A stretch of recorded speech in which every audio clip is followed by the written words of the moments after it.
இங்க பாருங்க, இதெல்லாம் சரியா வராது. இப்படி கொட்டாவி விட்டுட்டே இருந்தீங்கன்னா எனக்கு தான் பயமா இருக்கு. நீங்க வண்டியை ஓரமா நிறுத்துங்க, நான் கார் ஓட்டுறேன், நீங்க உட்காந்துட்டு வாங்க.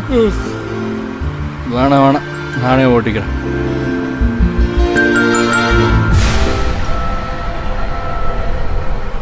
என்னன்னே தெரியல புனிதா, இப்பெல்லாம் சீக்கிரமாகவே தூங்கிடுறேன், ஆனாலும் தூக்கமாகவே வருது.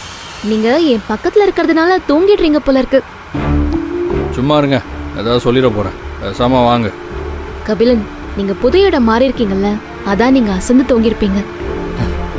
ஏங்க, பொதுவாக புது இடம்னா தூக்கம் வராதுன்னு தானேங்க சொல்லுவாங்க, ஆனால் நீங்கள் அதை அப்படியே தலைகீழ சொல்கிறீங்க. நான் இருக்கிற இடம் உங்களுக்கு எப்பவுமே புதுசு கிடையாதுல்ல.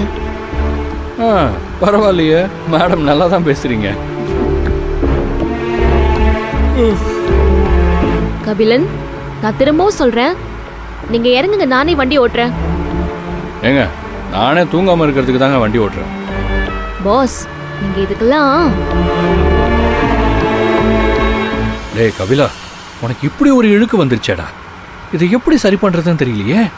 இழுக்கும் இல்ல அழுக்கும் இல்ல, இன்னைக்கு நைட் நாம பேசிக்கலாம், சரியா? நீங்க ஓட்டுங்க. கண்டிப்பா இன்னைக்கு நைட் நம்ம பேசியே ஆகணுமா? சார், இப்படி பொடி வச்சு பேசுறதுலாம் எனக்கு நல்லாவே புரியுது. நான் எங்கங்க பொடியெல்லாம் வச்சு.